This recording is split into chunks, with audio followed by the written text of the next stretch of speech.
Plus de 30 à 40 minutes, je ne sais pas. Attends-moi s'il te plaît, 5 minutes s'il te plaît. Non, faisons ça s'il te plaît. L'interview, tu m'as appelé. Combien de jours tu m'appelles pour ça? Et je viens, l'artiste est là, il est dit. Ou bien il n'y a rien à dire. Non, attends-moi. Qu'est-ce que vous planifiez alors? Attends-moi, on est en réunion. C'est pas sincère, c'est qu'ils ont un accident ou... Non, nous sommes en réunion s'il te plaît. Mais laisse-moi parler avec l'artiste. Non, s'il te plaît, attends. Laisse-moi parler avec l'artiste. On va échanger pendant quelques minutes et je vais partir. S'il te plaît, mon frère, on est en réunion.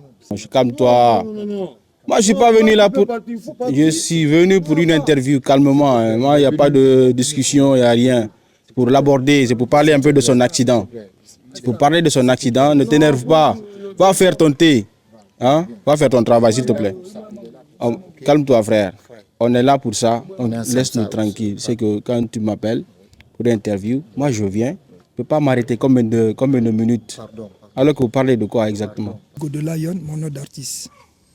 Champion de danse 2006 au Palais du Peuple, lors du concours national avec mon groupe de Voro, et diplômé en musicologie à l'ISAC, je suis de la 8e promotion. Donc je suis arrangeur compositeur de son. J'étais sur scène avec la joie, la motivation. Je voulais descendre du podium pour aller vers le public qui m'acclamait. Sur ce fait, en descendant du podium, j'ai fait un faux pas. Et je suis tombé à terre, j'ai fait 4 à 5 secondes à terre. Mesdames et messieurs, bonsoir. C'est un plaisir de vous retrouver dans cette émission Incroyable Talent. Mais aujourd'hui, je suis venu à Lambangui pour rencontrer l'artiste Marc Godo. Donc c'est un artiste, ou bien c'est le seul artiste guinéen qui fait du vrai dancehall en langue Toma. Donc il a eu un accident récemment, un accident de travail. Il y a eu son coordinateur qui m'a contacté pour venir vraiment s'enquérir de cette réalité, parler avec l'artiste. Mais depuis plus de 30 minutes à 40 minutes, je suis là. Il m'a dit d'attendre, ils ont un petit détail à régler d'abord avec l'équipe avant de faire l'interview.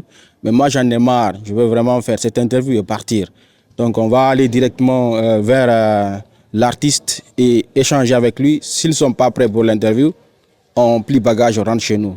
Donc restez scotchés, on va aller voir ce qui se passe et si c'est une réalité ou pas. Parce qu'il nous a déjà dit qu'il a eu un accident, donc on va vérifier et parler avec l'artiste.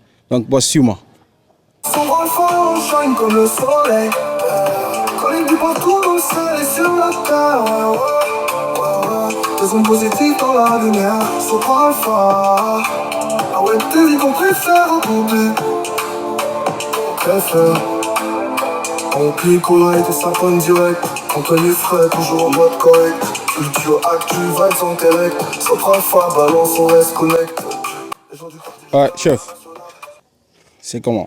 J'ai trop attendu là-bas et Bonjour. je voudrais vraiment qu'on fasse cela vite. On veut bouger. S'il te plaît, attends-moi 5 minutes, s'il te plaît. Pourquoi? Nous sommes en entretien un peu. Non, on va faire ça. Vous allez finir. C'est la saison pluvieuse. Moi, j'ai attendu combien de minutes là-bas? Attends-moi s'il te Plus de 30 à 40 minutes, je ne sais pas. Attends-moi s'il te plaît, 5 minutes s'il te plaît. Non, faisons ça s'il te plaît. L'interview, tu m'as appelé. Combien de jours tu m'appelles pour ça? Et je viens, l'artiste est là, il est dit. Ou bien il n'y a rien à dire. Non, attends-moi.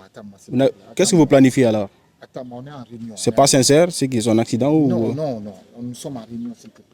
Mais laisse-moi parler avec l'artiste. Non, s'il te plaît, attends. Laisse-moi parler avec l'artiste. On va échanger pendant quelques minutes et je vais partir. S'il te plaît, mon frère, on est en réunion, s'il te plaît. Réunion? S'il te plaît.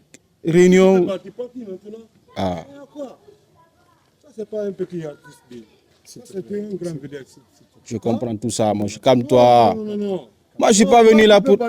Je suis venu pour une interview, calmement. Hein. Moi, il n'y a pas de discussion, il n'y a rien. C'est pour l'aborder, c'est pour parler un peu de son accident. C'est pour parler de son accident, ne t'énerve pas. Va faire ton thé. Hein? Va faire ton travail, s'il te plaît. Calme-toi, frère. On est là pour ça. Laisse-nous tranquille. C'est que quand tu m'appelles pour une interview, moi, je viens. Je ne peux pas m'arrêter combien de minutes. Alors que vous parlez de quoi exactement? Sinon...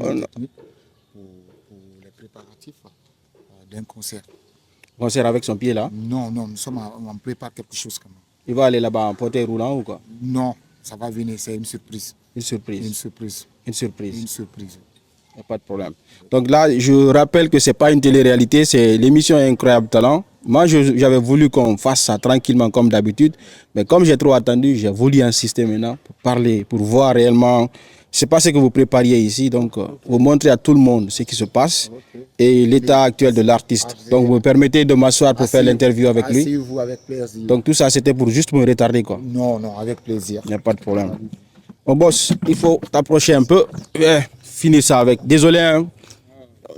Mais toi aussi, il ne faut pas t'énerver comme ça. Quand tu vois des gens, tu es filmé. Fais ton travail. Nous ici, bon, on ne vient pas comme ça, dire que ouais, tu veux faire ça. Mais c'est lui qui m'a appelé. Non, non. Mais quand tu viens, on va savoir, on va connaître de quoi tu viens faire ici. Mais c'est envoyé avec une caméra et un micro. Tu sais que je ne suis pas venu pour voler quand même ou bien pour agresser l'artiste. Donc c'est lui qui m'a appelé pour venir parler avec lui. Mais s'il me demande d'attendre, il y a quelque chose à dire. Je ne sais pas ce qu'il planifie. Qu'est-ce que vous planifiez à deux? Bon, nous sommes là pour préparer des choses. Donc il ne sait pas faire une interview. C'est une surprise. Donc s'il ne sait pas faire une interview, tu es là à lui glisser quelques mots. Mais non, c'est une surprise. Une surprise. Tu ne dois pas le connaître. Allez, continue l'interview. Donc, mesdames et messieurs, c'est un plaisir, comme je l'ai rappelé, de vous retrouver dans cette émission Incroyable Talent. Et je suis aujourd'hui à Lambangui à la rencontre de Marc Godot. C'est bien dit? Ok. C'est le seul artiste guinéen que je connais qui fait vraiment du dancehall en langue Toma. Donc, mais actuellement, il a eu un accident de travail parce que c'est comme ça que je vais qualifier. Parce que quand un artiste tombe sur un podium, il ressort avec un pied cassé. Donc, je pense que ça, c'est un accident de travail. Donc, il va nous parler un peu de comment est-ce que ça s'est passé et est-ce qu'il n'avait pas trop bu ou bien il n'avait pas pris de la drogue, il ne savait pas où il mettait les pieds. On va savoir cela parce que c'est très important aussi. Il ne faut pas juste sortir avec une blessure et dire que non, ouais, c'était un accident ou pas. Ok, maintenant boss, Marc Godot, qui est Marc Godot d'abord? C'est moi, Marc Godot. Je me présente à vous, M. Alpha. Bonjour à tous ces milliers de spectateurs qui nous regardent. Tous vos fans, je dis encore bonjour à ta maison, Supra TV. Et je me présente à vous. Moi, c'est Marc Godot Sakouvodi, en état civil, et Godot Lion, mon nom d'artiste. Champion de danse 2006 au Palais du Peuple, lors du concours national avec mon groupe de Voro, et diplômé en musicologie à l'ISAC, issu de la 8e promotion. Donc, je suis arrangeur compositeur de son. Donc, tu ne fais pas juste la musique parce que tu t'es réveillé un matin pour le faire. Donc tu l'as même étudié, tu connais ce que tu fais réellement. Exactement, c'était ma passion. Okay. Depuis que je suis né, l'art, c'est ma passion quand même. Donc je ne fais pas la musique au hasard, comme vous voulez bien de le dire. Okay. Je connais bien ce qu'est la musique. Et tu as gagné un concours de danse aussi national en Guinée. C'est pas un concours beaucoup. 2006, nous étions champion de danse 2006. Okay. 2007, on a été champion à la Cassette d'Or. 2008, meilleur groupe de danse, choc de fusion entre Instinctuel, Intouchable et Devour Station. Et en 2009, on a fait un concours international en Afrique de l'Ouest où Instinctuel s'est fusionné avec mon groupe, les Devour, face aux Extra B-Boys de Dakar. Ça s'est passé au Belvédère.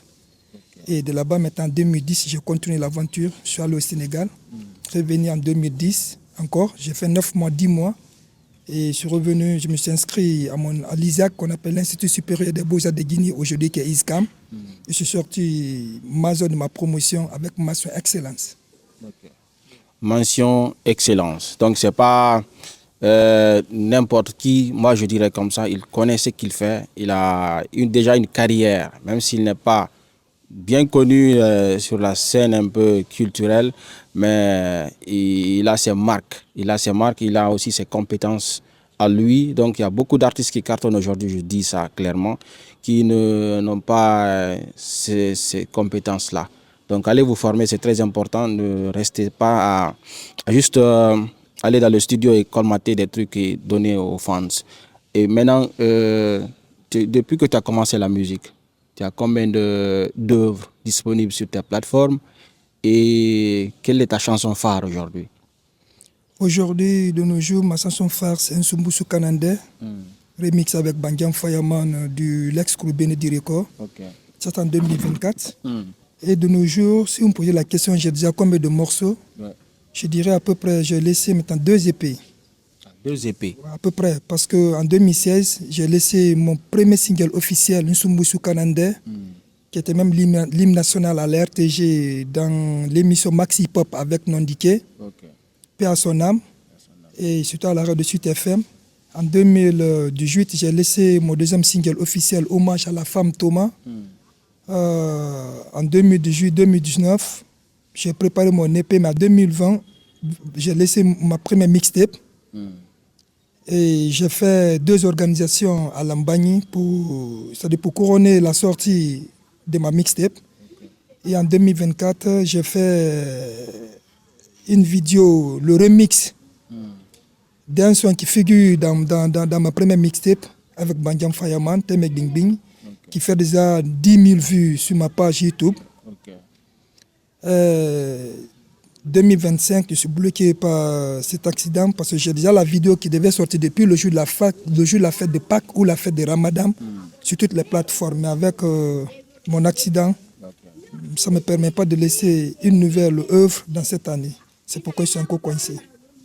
On sent que tu souffres réellement parce que même la voix, il a du mal à ressortir la voix clairement parce que je sais que c'est un artiste qui a une très belle voix et ça résonne bien, mais là vous constatez réellement que ça ne va pas. Donc maintenant, on te souhaite même en même temps aussi prompt rétablissement et du courage, ça va aller. Et c'est des expériences qu'il faut passer par ça pour vraiment se hisser très haut, même si c'est très difficile quand même. Et maintenant, parle-nous un peu de cet incident-là. Qu'est-ce qui s'est passé? Tu étais parti faire quoi? Et parle-nous un peu du déroulement de la scène. Ouais, c'est une très belle question, M. Alpha. Bon, tout a commencé par là. C'est mon grand frère Junior Kpakpatadji, une légende vivante, qui a organisé un concert de paix à Massanta, parrainé par le CNRD. Mon Excellence, le président de la République de Guinée, le général Mamadi Doumbouya, je vous salue de passage. Ça s'est passé au stade préfectoral de Massanta. En effet, nous avons bougé ici à Conakry le jeudi 20 février à l'après-midi. Nous sommes rentrés à Massanta le vendredi 21 février dans les bas de 16 heures passées. Vous savez, de Conakry à Massanta, le nombre de kilomètres qu'on a parcouru, avec toutes ces fatigues dans le corps, on ne s'est pas reposé, on a continué avec le carnaval. Le carnaval de 16h à 19h passé, le carnaval était fini et tout le monde a rejoint son hôtel. Moi, j'étais logé dans l'hôtel Le Ziama, ça c'est à Massanta là-bas. Ça criait, ça chantait, c'était la joie quoi, entre nous. Et après, le lendemain, c'était le samedi, le jour du concert que je ne peux jamais oublier, samedi 22 février 2025, un jour, une date que je ne peux jamais oublier dans ma vie. Ce jour, je suis monté sur scène à 21h passé. Le DJ a balancé mon son. J'étais sur scène avec la joie, la motivation. Je voulais descendre du podium pour aller vers le public qui m'acclamait. Sur ce fait, en descendant du podium, j'ai fait un faux pas. Et je suis tombé à terre, j'ai fait 4 à 5 secondes à terre. Je me suis relevé, j'ai senti, ouais, il y avait une douleur, mais je me disais que c'était une entorse. J'ai continué le show. J'ai fini ce morceau, je suis monté sur le podium, modèle le merci, mais ça n'allait pas. Je suis descendu sur le podium. Le lendemain matin, je me disais que c'est une entorse, mais après avoir me réveillé, j'ai vu le pied s'enfler. Et c'est le même jour, on a pris départ pour Conakry. On a bougé à 9h, on a fait une nuit de voyage et nous sommes rentrés vers les 11h, 10h. 10h, 11h, je m'excuse. Je me disais toujours que c'est une entorse. Mais jour après jour, le pied s'enflait. avec une douleur très très douloureuse, difficile à marcher ni difficile à dormir. Je me suis déplacé à l'hôpital, faire mon examen. J'ai fait la radio. Le docteur m'a dit que ce n'était pas une entorse, plutôt une fracture. Dans cette fracture, il me dit c'est cassé. Soit de partir dans un hôpital moderne ou traditionnel selon mes moyens. Donc depuis ce jour, je n'ai vu personne auprès de moi. Je n'ai vu la légende vivante Junior Papataki, je ne l'ai pas vu, ni son appel. Jusqu'au jour où nous sommes là, je ne l'ai pas vu. Donc, pour préciser là, Junior Papataki ne t'a pas contacté. Il est au courant de cette blessure-là. Il a une fracture. Il est bien au courant. Parce que depuis le premier jour que je suis tombé sur le podium, quand je suis descendu, j'ai demandé les gens, est-ce que le boss est au courant? On dit oui, on l'a informé, il est au courant. Quand cela ne tient, le matin à 9h, j'ai pris le temps de prendre la photo de mon pied, envoyer ça par messenger, lui dire que boss, je suis malade. Il m'a juste dit propre établissement. Et depuis là, je ne l'ai pas vu. Nous ne sommes même pas venus dans le même bus ni dans la même voiture.